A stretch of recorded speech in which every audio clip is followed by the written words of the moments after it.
Hi and welcome back to my journaling channel. So today I'm working in my Square Dilutions journal, and it was one of those days where I wanted to journal but I didn't really have anything in mind, and I'd been inspired by a video that I watched from Wanderlust by Mary Beth Shaw where she talked about intuitive journaling. So I thought, well, I'll give it a try. So I gathered some collage papers in a particular colour theme that I fancied playing with that day, like yellows and pinks and oranges, and just started adding collage elements onto the page, not really thinking about it too much and just going with what felt right. So the bit that I'm using now is some sticker paper that I stenciled onto. This is a great way to make collage fodder that you can use really quickly. You don't even need to get your glue stick out to put it in place, and so that's quite a handy thing to have.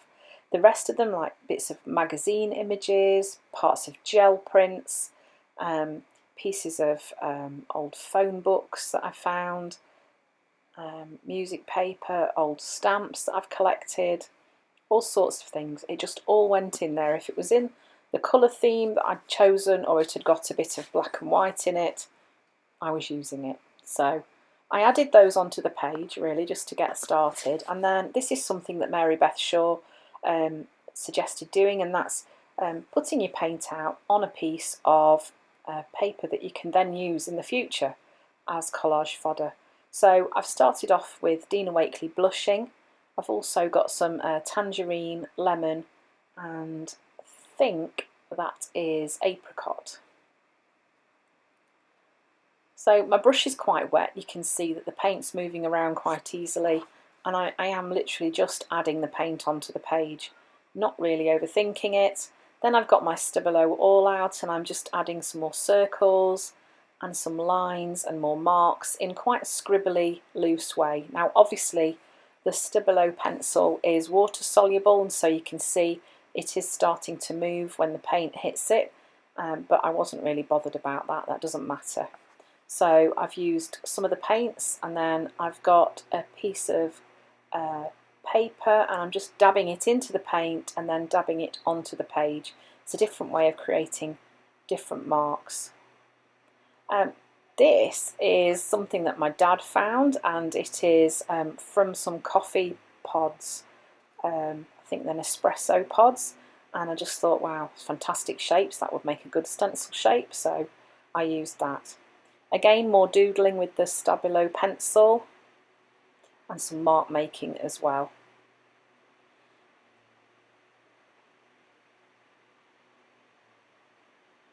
So I'm using the blushing colour through this found stencil, just adding some of those onto the page.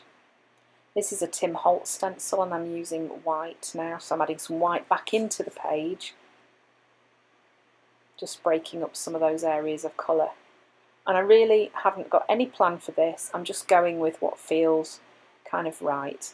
And then I've just extended those lines because they didn't feel right just stopping over there on that left hand page, so I've extended them out to the left and up to the top. Then I'm adding some scribbly writing and some splatters of black paint. And then I had these hearts left over from a previous project, and I thought I may use one of them on this page.